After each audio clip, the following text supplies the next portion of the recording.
Hello, my Arsenal future rights. Hello, brothers and sisters. How you doing? It's good to be back.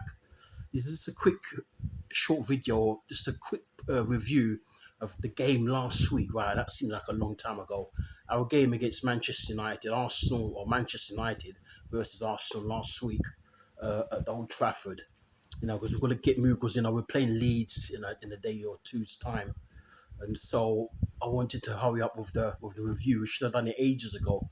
I've been so busy this week, and of course the Eze news dropped. So how you doing?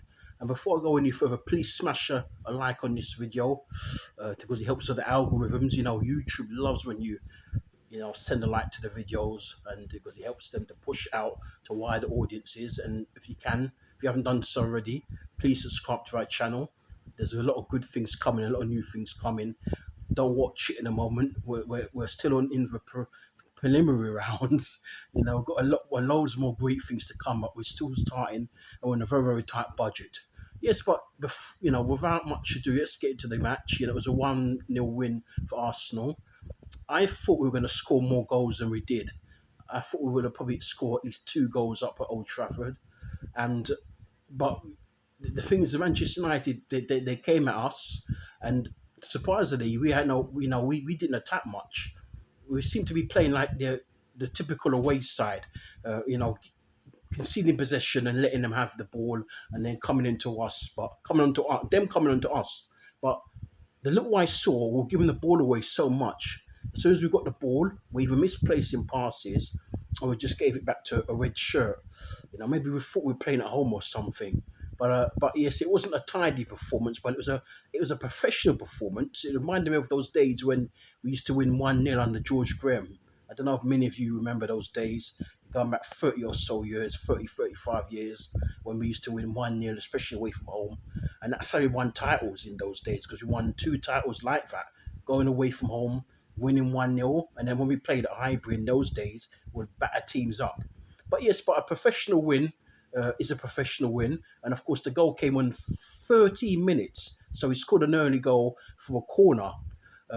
Riccardo Calafiore, our Italian defender, who doesn't seem like he's fit on a regular basis. He seems to be doing more modelling for Arsenal than playing for Arsenal. But he has got quite a good scoring record. I think that's now what his 4th goal for Arsenal. From the back, he scored 3 goals last season, and he scored this goal here. So yeah, and I think all the goals he scored for us have come away from home. I don't think he scored at the Emirates yet. But anyway, it's 4 goals for us. It's either 3 or 4 goals, but that's a 1-0 win for Arsenal. I'm going to put the stats up here now, as you can see. The stats going up here now. I mean, I'm a guy who doesn't tend to go with stats. I tend to go for the eye test. So I normally comment on what I see, and I normally analyze the game and summarize the game according to what I see. Yes, of course, you need to use stats because it can sometimes back up your argument. But I tend to go with what I see. If I go to the matches, or if I watch the matches live on TV and so on, or if I watch the highlights, and then I tend to give my analysis that way.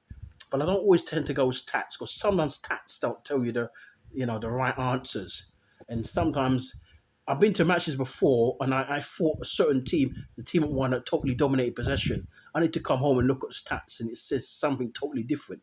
So I don't always go by stats. I tend to go by the eye test, and of course I'm old school. So there you have it. Yes, but it was a sound 1-0 win. I'm not sure who's our man of the match. I mean, I don't think we didn't really play well, and nobody really stood out. I think maybe I'll give the man of the match to David Raya, because he made a couple of good saves. He made a good save from Konya, as he went through a few of our players in the first half, and then a little bit afterwards he came through on the left hand side this time. That was on the right side. On the left hand side he came through, and he could have scored. He cut inside and he shot. And David Raya, he might have seen it a bit late, but he got a fingertip save through it to tip it away. I think it was for a corner. He also made a good save in the second half to one of United's other signings, Brian Bremo, and so from a header, and that was a good save as well, very good save. So I think David made 2 good saves from both of United's new men.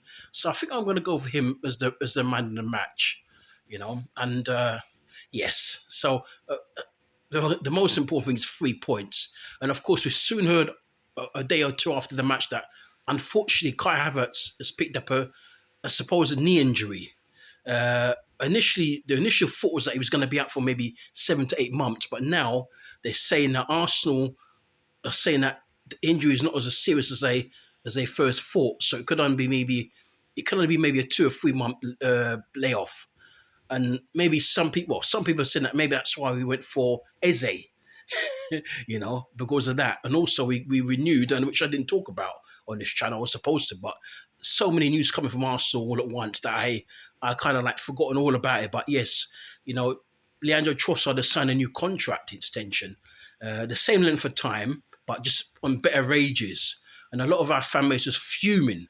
But the next day that it was announced that we were signed Eze, we're in advanced negotiation with Eze, and that Eze's, on his way to Arsenal. We snatched him out of a Tottenham site, and then everybody was like on a high. Everybody was hyped and gassed. So we all kind of forgot about the Trossard anger the day before. I will talk about those things as time goes on. But yes, it's so good to get 3 points on the board because we had to win because Liverpool won 4-2 against Bournemouth. Of course, on I think it was on a Friday. So it was on a Friday. And of course, Man City battered Wolves. Normally, Wolves is a bit of a bogus side to Manchester City. But this time, Man City went to Molineux and battered Wolves 4-0. It could have been so much more as well. They battered them 4-0. So our two main rivals won. And tonight, as I got in, I saw that Chelsea battered West Ham at the London Stadium, 5-1. And so we need to win again tomorrow because Man City have got Tottenham at the Etihad. Spurs are normally a bit of a difficult side for Man City. They're normally a bit of a bogey side to Man City, a bit like Wolves, but maybe not as much. But at least City at home, and I expect City to win that game. It won't be it won't be by a wide margin. I think they'll win it by 2 goals. Of course, Liverpool have got Newcastle on Monday night. It's going to be a very, very difficult game because it's up at St James's. But I fancy Liverpool to get that win, to get a 1-0 win. So we need to beat Leeds, I think it's tomorrow now, at home. So let's see if we can do it. I'm expecting Arsenal to win. We'll talk about that match tomorrow. Yeah, we'll talk about that match tomorrow morning or afternoon as I'm going to be heading out. So maybe you probably catch us while we're heading out, or I'll do a quick video before I head out, a quick preview of the game against Leeds. And the thumbnails are coming. Don't worry, I know somebody asked me the other day, what's happened to your thumbnails? The thumbnails are coming, as I explained, that a couple of our members have been ill. One is on the mend, the other one is still ill, but he's getting better, but he's still some months away from coming back into action. And so we've had to find somebody else to do the thumbnails. It's difficult because that person that we found is not always available because that person has 2 jobs. And so eventually we'll get down to it, don't worry. So, of course, you take care of yourselves.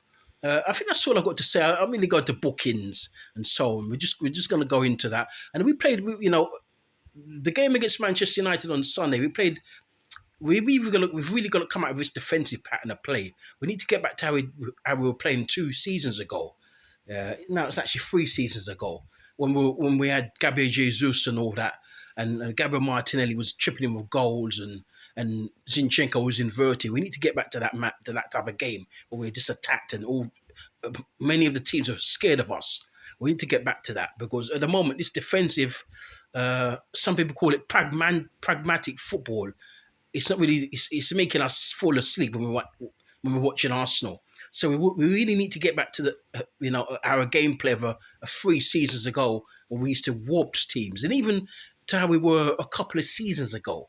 Do you know when we beat West Ham 6-0, we beat Sheffield United 6-0, and so on. We need to get back to that level of performance again, and hopefully with Eze signing, and hopefully when Gokos finally finds his feet, he's only just come, so we've got to give him a chance. And quite possibly, I'm hearing that we're linked strongly with Rodrigo, and we've been offered Lookman. So if we get either one of Lookman, or Rodrigo, then I think hopefully that will free up our attacking play some more, and then we can start to go back to our attacking format because we've got a solid defence. We've got 2 of the best centre halves in the world.